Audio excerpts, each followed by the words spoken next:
It was supposed to be just another academic showcase at Harvard, a grand gathering of the finest minds, professors, Nobel laureates, and prodigious graduate students, all packed into Sanders Theater for the annual Problem of the Century lecture.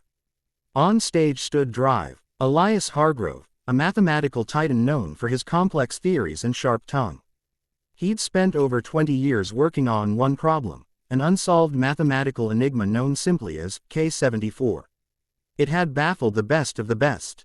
The Clay Mathematics Institute even promised a reward for anyone who could crack it, $1 million in eternal academic glory. Some problems, Drive, Hargrove said with a smirk to the packed auditorium, are meant to be admired, not solved. K74 is one of them. Even I have come to accept its impossibility. Polite laughter rippled through the audience. Cameras flashed. Scholars nodded in solemn agreement.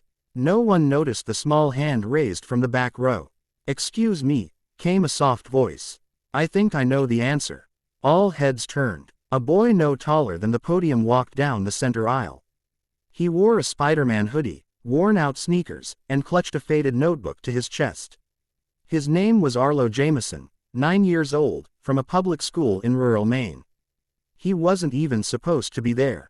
His mother, a janitor at a nearby lab, had brought him along because the sitter had canceled.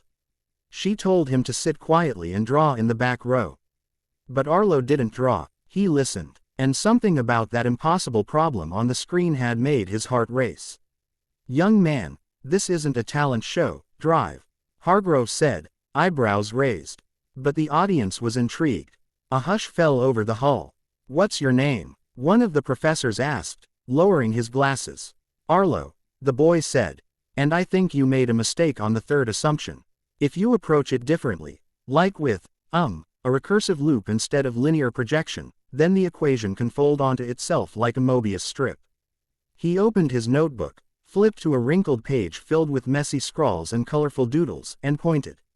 "See, here, Doctor." Hargrove took the notebook, more out of politeness than belief. He peered at it, then again. The amusement drained from his face. Silence thickened in the room. "Can we get this on the screen?" he asked sharply. Technicians scrambled to project the boy's scribbles. As they filled the screen, murmurs swept across the room like wildfire.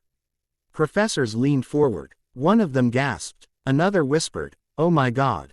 It was unorthodox, clumsy in its notation, but the logic was airtight. In 3 minutes, a child had undone 2 decades of fruitless obsession. "Doctor." Hargrove's hands trembled as he turned back to Arlo. How did you see this?" "I just imagined the numbers were ants walking in circles," Arlo shrugged. "If they kept bumping into the same walls, maybe the maze needed a twist." The theater erupted. Applause thundered. Phones recorded. Reporters scrambled to call editors. Arlo's mother stood in stunned silence by the door, her mop still in hand. That night, the headlines would scream across the world. "Boy genius solves impossible math problem at Harvard. 9-year-old outsmarts world's top mathematicians. Ants in a maze. The child who solved the unsolvable." Harvard offered him a full scholarship on the spot. Dr. Hargrove. He offered something rarer, an apology. And Arlo. He just smiled, tugged his hoodie down, and whispered, "Can we go home now? I missed lunch." The world would never be the same.